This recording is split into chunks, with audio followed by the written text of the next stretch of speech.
Hey y'all, I haven't been here in a little while. This is Beauty Manifested and I'm Danny DeTige. And I want to talk about something that I have talked about here before, but I think I may have deleted the video. And it's about owning your desire. It's about standing your ground, standing in your truth, and knowing like you know, like you know. Okay, so here's an example. So today was a wonderful chill day. I had a party yesterday and it was a lot. I did a really great job. It was a lot of decorating. It was a lot. Hosting takes a lot of energy, but it was wonderful and everyone had fun.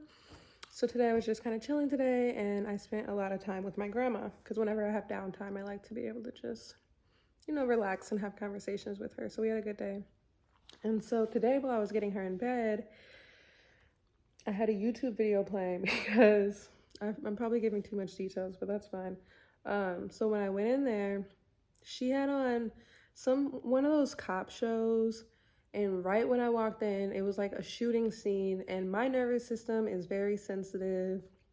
I'm very impacted by like things like that, and so I try not to watch like too crazy of stuff on TV. Now, don't get me wrong, I did watch You.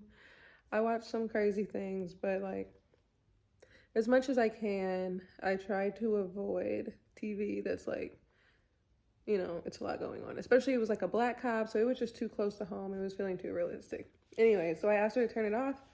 We turned that off, and I turned on my YouTube videos, and I was watching a YouTuber I like. I'm not going to mention names right now, but I was listening to a YouTuber I like, and he was talking about the black dollar, and I thought the video was like very empowering. But now this guy, he has a very country accent and he doesn't always use the most proper of English.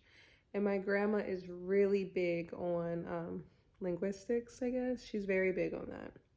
And she's actually from Alabama. So she used to have a very heavy accent, but she didn't want to get made fun of. So when she moved up north to Michigan, which is where I'm from, she got rid of the accent so that she could speak more proper. Because I guess she felt like that's what she needed to do.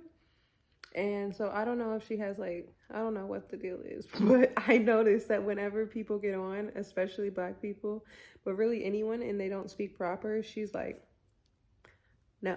So then she asked me, I paused the video and she was like, why are you listening to this? What are you getting from this? Like, what's the point of this? Are you going to learn anything? Is this going to help make you more successful? Like, she was being kind of critical of the video. And I wasn't offended, but I was just like, okay, like, interesting. Oh, the first thing, before she said that, I think he said something about, like, themselves, and she was like, themselves. And I was like, okay, grandma. So then I paused the video because I knew she didn't like it. And that's when she told me, like, what are you doing this? Like, why are you listening to this? What's the point? And I just kind of let her speak. And then I think I asked her a few questions. And then I went and I defended she said, do you think that this is going to help you in your life? And so I told her, let me think about it. And I continued, getting her in bed, doing what I do. And then a few minutes later, I responded and I was able to articulate, some of the ideas and concepts that he had mentioned that were impactful to me. And then those kind of sparked ideas from her. And we ended up having a whole conversation based on the concepts that he had discussed in the video. And it was just a wonderful, beautiful conversation. And so the two things I'll say is, one, I'm really grateful to have a family where conversation is promoted and encouraged. I've always been able to speak my mind. I've always been able to have, I can't think of the word right now, but back and forth discourse, healthy discourse around different concepts. It is perfectly acceptable to challenge authority in this household. It is perfectly acceptable to not agree with what your mother, father, grandfather, grandmother, like anybody, like I don't have to agree with somebody just because they're my elder. And now, of course, and I've also been taught mostly by example, they show me what it's like to have that healthy discourse. Like, to disagree doesn't have to be disrespectful. I would never, I try my hardest not to ever disrespect my grandma. I don't think I've ever disrespected my grandma. At least she hasn't said so. and I'm able to express myself genuinely, authentically, and wholeheartedly. Like, I can be fully myself with my family, and I know that I can speak my mind. And even at the end of the conversation, if we still have different viewpoints, at least we were both able to speak. And so that has made me a really tolerant being, and also someone who can stand on what she feels and what she believes. Like, some people would be like, they're so scared of criticism that if my grandma were to critique what I'm listening to, I would be like, oh, okay, like, you're right. Like, I'm not going to listen to that. No, no, no. But instead, I thought about it, because you know what? It is a lot of people on YouTube, and you do want to be careful with what you consume, because you don't know. Like, remember that, I don't want to mention names, but there's a lot of YouTubers who are not the best. And so that's why actually it's intentional. Sometimes I'll play my video with my grandma listening or with my father listening, and then kind of see what they say. And I did end up in this situation kind of defending the video, but really just to kind of play devil's advocate and to get more of how she felt. And now I can kind of take that into consideration, because I like for my family to be involved in my decisions, because it gives me a broader perspective, and I know that they're on my side and they want the best for me. And of course, as humans, we all have our own biases, but I think since I know that I have biases, I think it's healthy for me to be open to different perspectives.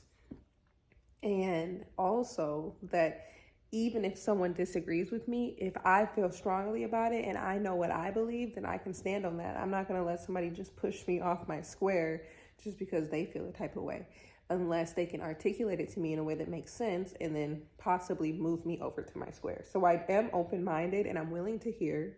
And if it makes sense, then they can move me. But if it doesn't make sense to me and I don't like their reasoning, or I don't agree with their reasoning, then I just don't. And so I just wanted to come on here and talk about that, because it was a very impactful moment for me. And I know that everyone's families are different. In my experience as a life insurance agent, I know that like a lot of people feel like there's certain conversations they can't have in their household. And so me coming from a household where it's encouraged to have, like, there's no conversation that's off limits. Like, it's just a conversation. I'm never going to be scared to say something. Like, what's the worst that can happen? Like, the life insurance example, people are like, oh, well, my mom's like really sensitive, so I don't want to talk about her dying, or I don't want to like talk about death with my family. And it's like, that never made sense to me, because I'm like, my grandma always says, everybody who eats peanut butter dies. That's one of her favorite sayings. Like, we all know we're gonna die. It shouldn't, why would it be a taboo subject? Like, you're tiptoeing around death. Like, everybody dies. Like, why would we not talk about it? Hello? Or even like my dad will always make jokes, or sometimes I'll even make the jokes that like, if he is being mean to me, like say he's like fussing at me about the dishes, or dads, whatever he's fussing about, I'm like, be careful, you don't want to end up in a nursing home. And he knows I'm kidding. Of course I would never do that to my dad unless like there's no other option, and if he has to go to hospice or something, like I'm not physically able. But I try to work hard for my money so that I'll be able to have at-home care for him.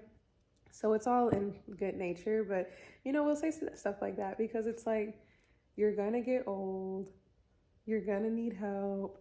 I've only been alive for 25 years and I've already experienced like, parents having to move into the house, grandparents getting older and sicker, hospice, like, like this is part of life. So why are you at your big grown age afraid to talk to your mom about life insurance? It's weird. If you don't want to get it, just say that. But anyways, that's all I had to say for today. It's funny because when I was listening to the video and I was really enjoying it, I told her it was for entertainment, and it is. I was really just enjoying it, and it was just like making me think, and I like things that make me think. And she was like, what value are you getting from this? I had to really sit and reflect so I could give her a proper answer. Like, what value am I getting from this? And so now as I'm making this video, I'm like, okay, so what value are people going to take from this? And you know what? I think that like all I can do is speak my heart and share my life experience. And the people who are supposed to hear it will hear it like an answered prayer. The person who needs this will need it, and they will get the value that they're supposed to get. It's not for me to determine what they're going to get. When the artist paints the picture, they do not know how it's going to be perceived by the world. They don't know which, like, say they paint 1 million paintings, they don't know which one is going to be the $1 million painting. They just don't. That is for the beauty is in the eye of the beholder. And so this is my message for today. I love you guys so much. Stay beautiful, stay blessed. Peace.